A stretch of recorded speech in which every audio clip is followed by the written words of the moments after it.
Hello, Alex Antolino here, Creative Director at VideoAsk. And today I welcome you to one more episode of the VideoAsk Podcast. In this podcast, I try to bring you people that are working on the tech space or on branding or in different industries, but that they are doing something interesting in terms of communication and media, somehow related with video, right? And today I'm really excited because I have a very special topic that I want to talk about. So we're going to talk about how to make your strategy presentation more relevant by somehow including social proof video, right? And I'm really excited to talk about this today. Our guest, he's a podcast host, speaker, and educator at Let's Talk Branding. So just because of this, you might already know him. He's a designer turned strategist. For more than 10 years, he's been working in brand design and strategy. And last but not least, he's a fresh daddy and an ex-skateboarder. So you might know who I'm talking about. I'm talking about Stef Hamerlinck.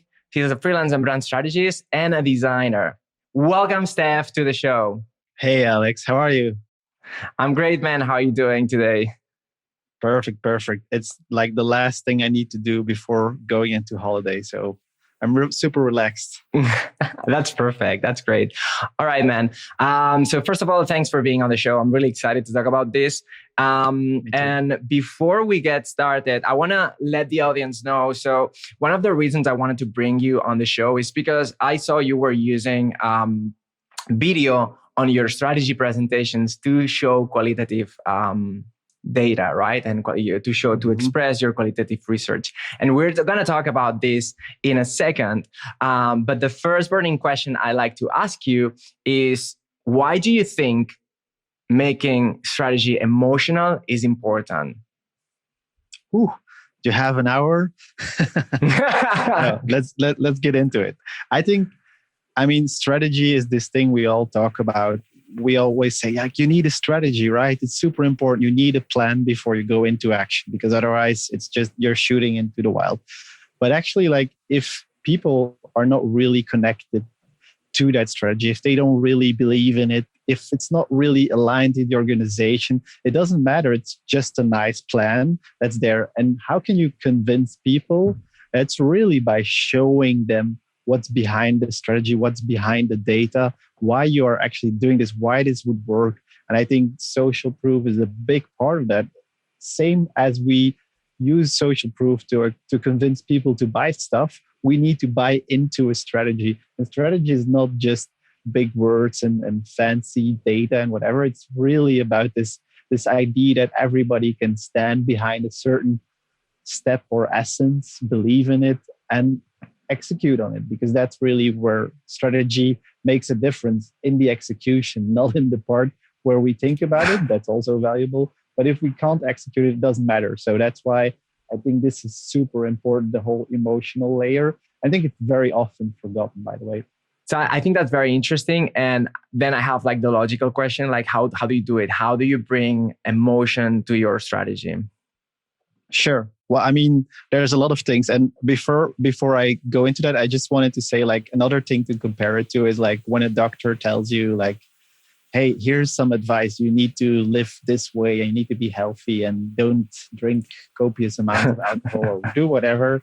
Like, you're not going to act upon that if it's not truly like of urgency to you, if it's not internalized. And that usually happens when you see somebody else struggle, or maybe you get into problems yourself. So right. I think it's kind of the same way with strategy, right? We don't really act upon it if it's not that important to us. And the way we make it important is by giving it emotion, because that's what makes people believe there's really something happening. And it's not just, it's like you add gravitas to the situation. You make it clear that this is important for your organization. And you do that partly, of course, by good strategy and good research, but emotion is a very important layer.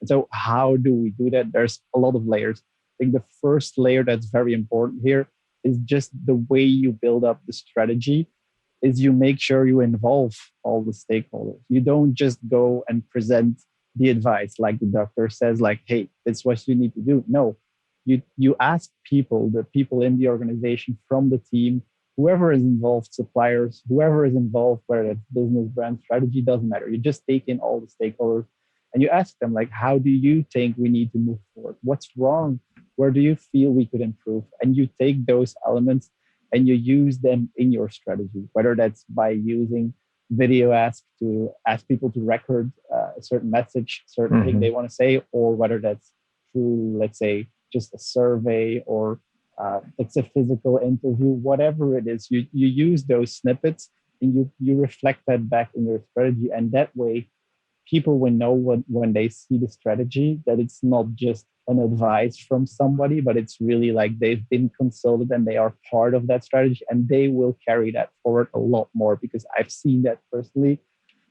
My worst strategy work wasn't because it wasn't sound or it wasn't well researched. It was because it wasn't carried out by the organization, because they didn't believe in it, because they didn't feel the urgency, or they didn't feel that they could actually handle that sort of strategy.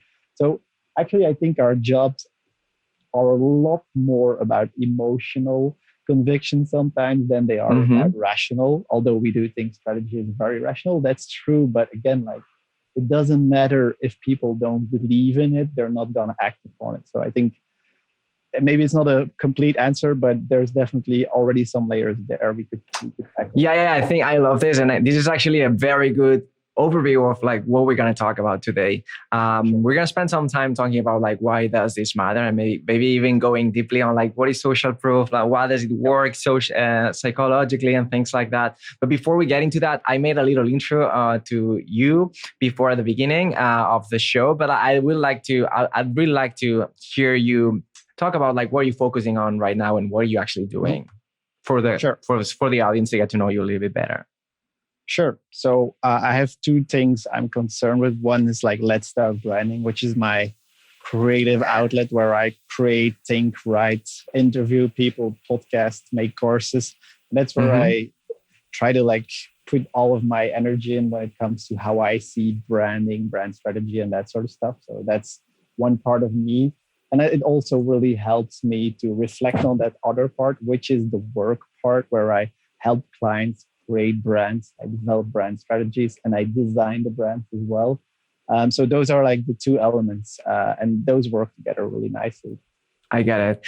And so I think to your brand strategies, as we said, and as you just explained, but like I think all these things that we're going to talk about and that you're already explaining can be applied also for like business strategy or things like that, right? We have a lot of entrepreneurs watching the show. And so you guys watching, if you're an entrepreneur, you're like building your own business, or like maybe even you're like a marketer for like a company or something like that. All these things that we're talking about in regards to like making strategy more emotional, or how to bring emotion to your strategy presentation that we're going to talk a little bit later when I ask you how you do it specifically with some tools.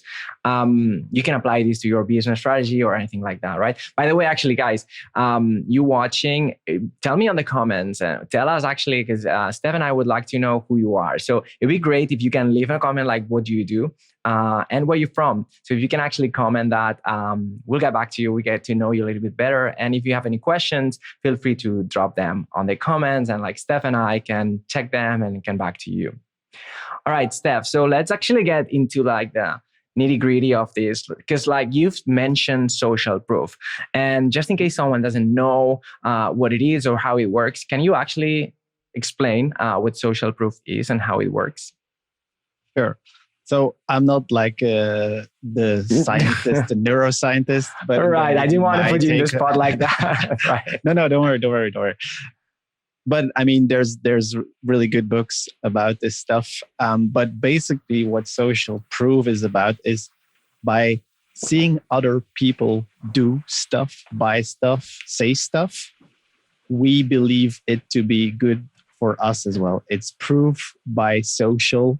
So that's really what it's about. And why is it so important? Because as human beings, we really rely heavily on other people's behavior. We're not individual like creatures living in our own thing. Almost everything we do is based on like group thinking and behaving ourselves in a group. And that's why when we see other people buy stuff, wear stuff, whatever, we tend to conform to that, or maybe go against that. But usually social proof is this thing where we really like we get the most powerful and most believable version of advertising or branding, whatever you want to call it, because it's other people doing it and it's not the brand itself or the business itself telling you. It's your peers doing something, and it makes it very believable for you to just do the same thing, because we're really like, that's, I think, something we tend to forget, like as human beings, how sensitive we are to stupid things like 5-star reviews, and we tend to think that we're not, but I mean, that's just how we are built from like that's just our DNA. We can't avoid that. So a very big story, I think, social proof. So I think that's basically like you're saying, it's the essence of testimonials and how testimonials work, right? Like that's when although I think it's very hard to do good testimonials, because sometimes they might seem like forced or fake or something like this. And this is actually something we talked on a previous episode when I had a conversation with Justin Demers, that I am actually going to link somewhere here on the screen so you can watch it if you're especially interested in how to nail testimonials, because this guy knows a lot about testimonials. But as I was saying, like, this is the essence of testimonials, basically. This is how they work and why they work. And so, Stef, how do you think we as brands or entrepreneurs, or even like people working defining brands and things like that, how can we actually get advantage of social proof? How can we use social proof to our benefit? Well, as you mentioned, like before, it does need, it's only proof if people believe it to be authentic. And that's where like a lot of things fail, where you see like you go on a website and you see like these written down 5-star reviews, but they don't feel like connected to anything. And people, even though they are not like specialists in analyzing why it doesn't make sense, they have like this almost subconscious knowledge of knowing when something is real and when it's not. And you can definitely tell. Yeah, but it's weird because it's not like they are studying like what's the source of this testimony. They don't research that, but they feel it like in some way. And it's the same with whether that's a video testimonial or a written testimonial. Like a lot of brands really fail because sometimes they overproduce the testimonials and people pick up on those signals. Like they see like, okay, well, why is this like there's like a director and 5, well, they don't see the director, but they feel it's really produced. It's always shot. Yeah, exactly. While somebody on Instagram filming something with his own smartphone, whatever, posting that and tagging the brand, that's like, it's really hard to emulate as well. And I think that's where a lot of friction comes from when for brands doing social proof. It's hard because you want people to do it from themselves. But of course, there's also a more creational version of it where you actually shape those testimonials, you put them in nice creative formats, you put them in stories or whatever. But it's really hard making it so that it still feels like social proof and not just advertising. And that's, I think it's just that it's a hard spectrum. And I think the best ones are the ones that just feel like they come straight out of the person posting it and not the brand. But it's not always possible, of course. And how do you connect it with strategy? Do you use social proof on your strategy presentations, for example? Sure. I mean, that's where it gets interesting, right? Usually we talk about social proof as this thing that brands use to get people to buy more stuff. But we can also use it to get people to buy in on strategy. And I think that's something that isn't talked about that often. But that's what I think is really interesting. And for example, let's say you want to convince your team or your client about the strategy that maybe, I don't know, let's say people are frustrated with the way the current gluten-free bread is tasting. I'm just inventing this, by the way. They don't like gluten-free bread. It's very bland, blah, blah, blah. Okay, you can just say 78% of people, blah, blah, blah, think this gluten-free bread basically is beep, whatever. Or you can go out, give them pieces of bread and film their reactions when they like, this is really bad, or they taste. And you can get like a little bit, maybe you can have like 10 people reacting to that. And I can tell you, I don't know why, again, I think it's this innate human thing where we respond to people responding and people react completely different to that based versus like a boring statistic. So that's where I think there's you can bring emotion on different levels. There's the basic level of you present some data and people respond to it emotionally, but then you can start working more creatively. And then you have like video, I think it's probably top of the line because it gets closer to actual responses. And like there's this interesting fact. I was doing research on YouTube the other day for another story I'm working on. And you know what the YouTube algorithm, like what is one of the drivers of viral videos? What? It's reaction videos. That's like what? That's like really? One of the, yeah. It's so funny. But so one of the biggest, like they took like all the most popular viral videos and they looked at like what are the success factors. It's money related, which is funny, but like a lot of YouTube videos are about I spent $1 million on an island. Come check it. Whatever. People are very interested in money. Challenges. So like seeing people do challenges, like super stupid thing, like people hopping over whatever. We're very interested in. And then reaction. That's like one of the most important things in YouTube videos going viral. And why is it like we watch people watch videos? That's so weird because we're just interested in how people are going to respond. And there's like a lot of YouTubers that just record a video of them watching a video. And so the title is watch me respond to Yeah. And still we click it because we're so curious how people respond. And if you can translate that to a brand or to a business, whatever, and if you can show the people that are working on this business or on this brand, like, hey, this is how people are responding to your brand, this can get like very powerful emotions. And I think it's very important. I love this. And so let me see if I got it, because this is something so bizarre to me that I'm not sure if I understood correctly. So you say like a way that the algorithm of like for YouTube has to measure success of videos is like the more videos, like reaction videos, they exist from like one piece of content or something? No, it's more about why do certain videos go viral? That has to do with human behavior. Why do people click on certain thumbnails and keep watching? And it seems that the contents of those videos usually contain human reactions to stuff. Okay, I see. So it's not the YouTube algorithm that looks at human reactions, like is it there? But it's just because people are so attracted to it that those videos get viral. So it means that human reaction is like a key element of if you're doing content creation or whatever, and you want to grow really fast and you want to maybe go viral, then just put some reactions in there. It's super. Yeah. So to all you guys watching, please go and make a YouTube video reacting to this video podcast episode. And I'm sure you're going to go skyrocket through the roof. You're going to have like a million Mr. Beast, followers. get out of the way, man. I'm coming. And tag Stef and I on like your... Yeah. All right, that's awesome. So I really like how you made this like connection between like strategy, because at the end on strategy presentation you're trying to sell something, right? So it's like the same on your landing page. You're trying to sell your product when you're doing like a presentation for strategy, whether that's branding or like business strategies, or even like some old company goals on like an internal meeting. If you can bring some of this emotion, or if you can use like psychological, like I don't know how to call this, like phenomena or like psychological triggers, let's say, like social proof, that can actually maybe help you and can be beneficial in order to tell your story, right? I think this is fascinating. Never thought about this. Yeah, and I think what's interesting to me, again, like we tend to think about strategy as this really like this thing where we get the answers to how we're going to solve the problem and then we move forward.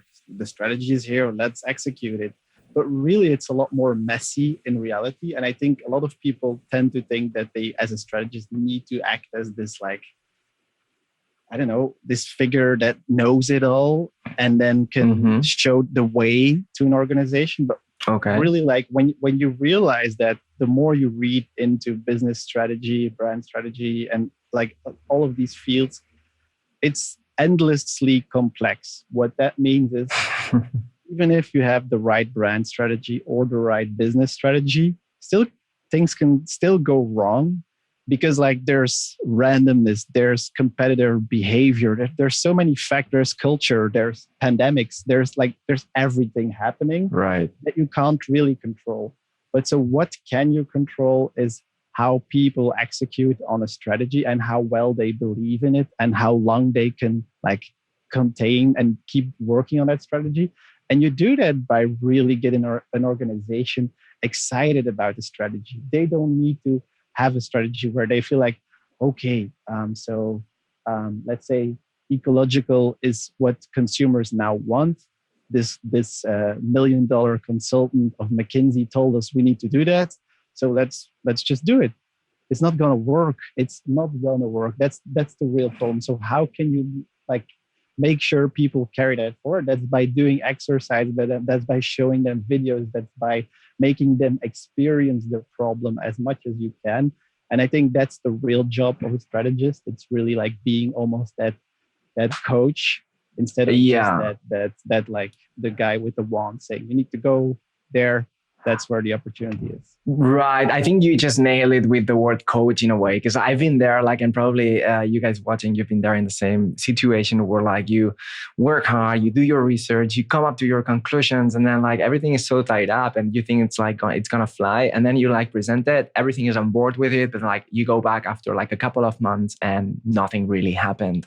And I think you were touching onto something really, really important, which is like, how can we actually get people not just to understand things, because we can understand things rationally, but how can we actually like feel them? Like, how can you actually believe and get behind those things to the point that it change our behavior, which is like what strategy is trying to do, right? Like when you define strategy for a business, what you want is to get that business to change their behavior for a certain purpose, right? And I think this is really, I think it's fascinating that like you're using video in a way to, and social proof, things like that, to like, which is like of course it's from psychology, things like that, but it's also tactics that marketing has been using to sell products since like ages, right? And the fact that you're using this to convey your strategy, I think it's super powerful. Never thought about this. It's practice what you preach, right? I mean, we do all this work on the outside, but then we forget that we need to pick up this organization on the inside. And it's super, so true. Like, it's even like with little things, like I also use a lot of humor in my presentations, because I think that's also, again, something we tend to think that strategy is this like official thing. And once you have defined the values and the blah, blah, blah, you go on. But really, like, you need to assess the individual problem and organization you're working with. And some teams have different dynamics and you need to understand their dynamic. And then you need to play into that. And some teams are better off like saying to them, let's do a Zoom call on Friday and pop some, I don't know, some vodka and do some games. And like maybe in those games, you can put some strategy choices they have to make. And that's also a way of doing it. And you can record that session and then send that session to like the rest of the organization, because maybe you can't do that with 100 people. I've done like strategy presentations where I actually recorded the strategy presentation, but also the reactions of the CEO that was there. That's so smart. And we sent that presentation with like the edited version where you can see the CEO nodding and doing his stuff. And then we send that to the 200 people working at the organization. It's not That's so smart. That's so smart, because like now you're using social proof with social proof. It's like the inceptions of social proof, where you're like recording the reactions of the main stakeholder, which is like the CEO in this case or whatever, and then showing it to the other employees and using social proof to like, I think it's a reaction video. It's a reaction video. It's the reaction video. There you go. Good. That's very cool. And I'm actually surprised that we're talking about, conveying your strategy, and we haven't even mentioned storytelling, right? And it's funny because like both of us are working on developing brands, and storytelling is like a way to do it. And it's funny that we haven't even mentioned it yet. So as you can see, guys, take your notepad, like I have here my notebook, and then start writing all those things, because we already you, Stef, already like mentioned two great ways to do this, like with social proof and also maybe using video to convey that, and then also all these other mechanisms that we're talking about. So I think that's great, and I want to hear more. And I want now actually I like to get a little bit more detail because I think you got me now. Like, okay, I'm like emotionally like in with this. I'm hooked. Exactly. So I like to understand how we can apply it. Like, give me like some specific tips on when it comes to like building our presentation. I know some people use Keynote. I'm going to get very specific now. Yeah, sure. Give me a couple of tips to make our presentations more appealing. This is like a bonus for like you guys watching. Stef is like a great brand strategist. I know him for many years. So Stef, if you can give us like a couple of, tips to make our presentations more appealing, or even more emotional, that would be awesome. Yeah, sure. Well, I think one of the things I tend to focus on when bringing a presentation is looking at story arcs, literally, like looking at the whole presentation and trying to figure out like, okay, is there some kind of story arc in here? Usually, I don't know if you know the traditional story arc, but it goes something like you set the stage and then it starts always building up. Tension rises, and then there's like this climax point, and then it goes down again because people need that relief. That's a traditional story arc, like that, something like that. So that's how I build up my presentations literally. So I start by setting the stage, literally, like what is the context our brand is living in. I describe the consumers, the culture, and culture is like super interesting because usually we describe what are our competitors doing, what are consumers thinking, and how are we acting upon it. But that we call them the 4 C's actually: company, culture, consumer, competitors, category, whatever. But that culture one is already very interesting because you're setting the stage, but you're doing it in a very emotional way, because what you're actually describing in culture is what are people believing about this category or this product? What are they frustrated with? And usually for me, these are slides that have like memes. That's how I describe culture. What is living in culture? You show that by what people are posting, social proof. Again, what are they creating? What are the memes? Like I've been working on a parcel box product, and I showed the memes around parcel delivery. Those are things that people are making. I showed like all of those, and that's what really is the culture around that product. And that's super interesting because again, people start to see, it's not just about our features or about our product or our business model. There's a whole culture around this. And funnily enough, about almost each product has this. Even if it's like a boring B2B service, there's still culture around that. Maybe it's something bigger than just like that specific niche, but there's always culture around. There's people living around your product. So describe that, set the stage, and then start building up, start going towards that climax point, which is usually for me, it's like a positioning statement or like a brand platform where it's like, this is who we are and this is what we're here for. One big sentence.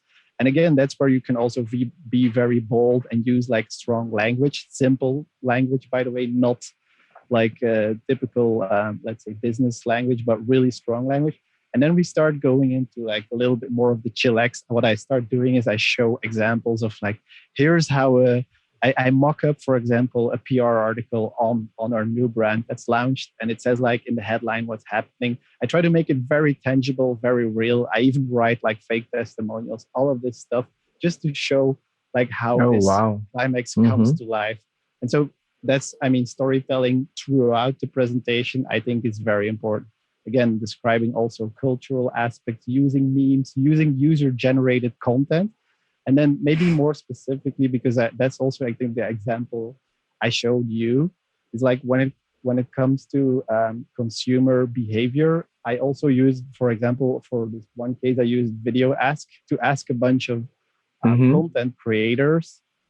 I think the question was something in the terms of like, how can you where have you seen the best results when it comes to training somebody? And they gave me like really good insights. And I used those insights in a strategy deck. And that was really good because actually what you can do, if you do it well, and if you know the problem or the frustration consumers have, you can like harvest that one insight that's already there. Like maybe there's this one frustration that always comes back from different, like from trend reports, from consumer behavior. You always see this one thing coming back, and you know you're going to build your positioning on top of that and your messaging. What you do is you lay the seeds with like videos and quotes and data and everything. And they're already so much ingrained in this idea of what's wrong that the moment you give them the release, the brand essence or platform, whatever you want to call it, they feel yes, of course, that's the answer, because you've built up this long road where they need that release. And so I think that's something where storytelling is super important. Dude, I think, guys, I feel like at this stage, we're going to package this and sell it as like a master class or something for like how to do your strategy and how to present your strategy. So I think that's so great. And when you were talking about, I didn't want to interrupt you because it was really good what you were saying. But just for clarification, when you talk about culture, you talk about like pop culture, right? Like not company business culture. You're talking general, like the culture. What's living inside people's mind. And like especially look at cliches. That's something really interesting because every category has cliches. Like when you think about, I don't know, clothing, there's cliches in clothing, there's cliches in everything. And those cliches are actually really interesting because they are the things that get repeated all over again. And you can do two things with them. You can either go against them or you can take them, but like reform them in a way that they're very interesting. And both are really interesting positions, but you need to know where you're benchmarking against. And I think that's why it's super interesting. And I think I want to mention like actually what we're doing here as well. For me, is really interesting because we talk a lot about what needs to be in the presentation.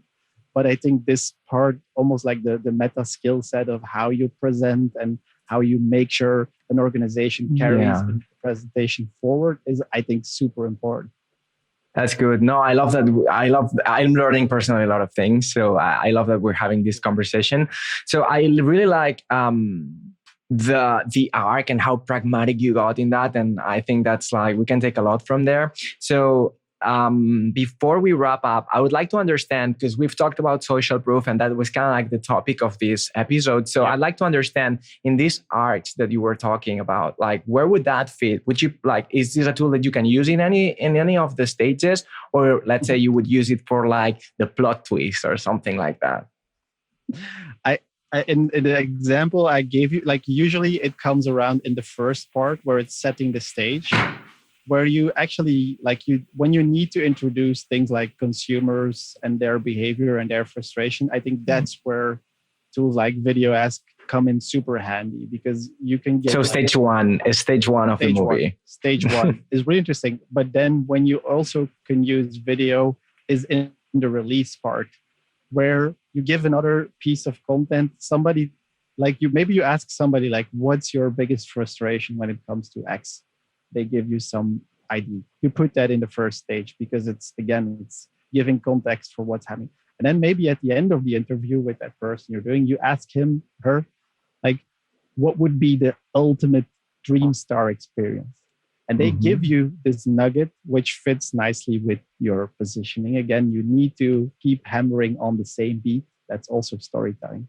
Keep bringing that same, there needs to be a team, because otherwise you're just going all over. But again, so you use that last video after you present the brand platform, like this is who we are, this is what we are here to do, and then you give that video as like that release. Oh yeah, see, the people that's what they want. And then you have that moment again where they feel like you've proven with social what you've been saying, that it's not just your opinion, but it's really what people want. Right.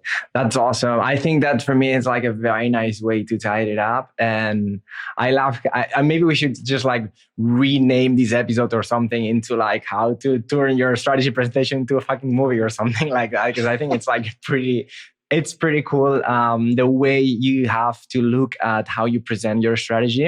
And personally, I'm learning a lot of things because as a creative director, like your head is like all over the place. I do strategy sometimes, but I also do content. I also do communication design and film. But like having this conversation with someone who is like specifically dedicated to like building strategy and presenting that strategy, I think that's like really useful. And guys, like, what are you taking out from here? What did you learn? Let us know in the comments. And if you have any questions, again, let us know in the comments because we'll be watching for the next few days and we'll be replying to all of the comments. Yeah, Stef, make reaction videos. Make reaction videos like crazy. Like go now and do reaction video. You should be shooting right now on your phone right now and like posting it on like TikTok or something. Because like we're not on TikTok, so that would be fun. All right. That would be cool. Stef, I think that's like we've talked a lot about this for a while now. I think it's a pretty good way. We got about like the why and all those kind of things, and we got about like how we can apply those things. And I really love this like emotional arc that you built for strategy presentations. Before we wrap it up, is there anything else you want to discuss or you want to talk about? Let me see. I think probably the most interesting thing for people is like when you're listening to this and you're working on your presentation is just have a look and think about like two things. Like, is there enough of like a theme going on? Is there a release moment like that first, like really look for the attention? And then I think specifically what's really good is looking for insights. And I know that's a vague word, but look like, is there one juicy insight that everybody can take away? Like even when people are looking at this video, you need to always have in the back of your mind that maybe there's only one insight that somebody is going to remember. And so I think when you're doing a presentation, maybe like write that down somewhere, like keep that in the back of your mind. And I had this great tip again on YouTube. I've been doing it. Like there's these guys, I think they're called Samir, and I'll give the link to Alex so he can drop it in show notes or wherever. We'll drop it. They said like design your YouTube thumbnail before you start on the video. I think that's genius. Like it's there already. Like you know what you're building towards. I think that could be a good idea for your strategy presentation. Like give it a title and a visual. Start with that, and then work your way towards that, because I think that's super powerful. And maybe one more thing. Oh my God! One more thing. Let's go. I'm doing the wrong thing. I'm not keeping it simple, but like one more important thing. I learned this from Blair Enns. I think he says, "Be present, don't present." And that means like when you are doing presentation, look at the people around, feel the room, give breaks, listen to them, give them time to react to what's happening, because that's super important. Don't just go through the slide, even though they're good. And I think that one. I think that's great. Be present, don't present. And also it made me think about one of the biggest things that I've learned when it comes to presenting, that like someone told to me once, when you have a presentation and you're presenting that presentation, you want the presentation to back you, not you presenting the presentation. You're the main character. So you should be talking and using those slides to back up, to generate questions, and you should be the star, like people looking at you all the time for those answers. And I think that's when like the presentation starts flying. Stef, that was great. Thanks so much for being on the show. Guys, if you wanna talk with Stef, ask him questions, whatever, like you want to get to know him better, you can follow him on Let's Talk Branding on Instagram. And I would recommend you also check out his page because he has a lot of things. I could go on for hours about this stuff, but thank you for giving it a platform. And I really enjoyed it. And again, like people reach out if you have any questions, and hope to see you on the interwebs somewhere.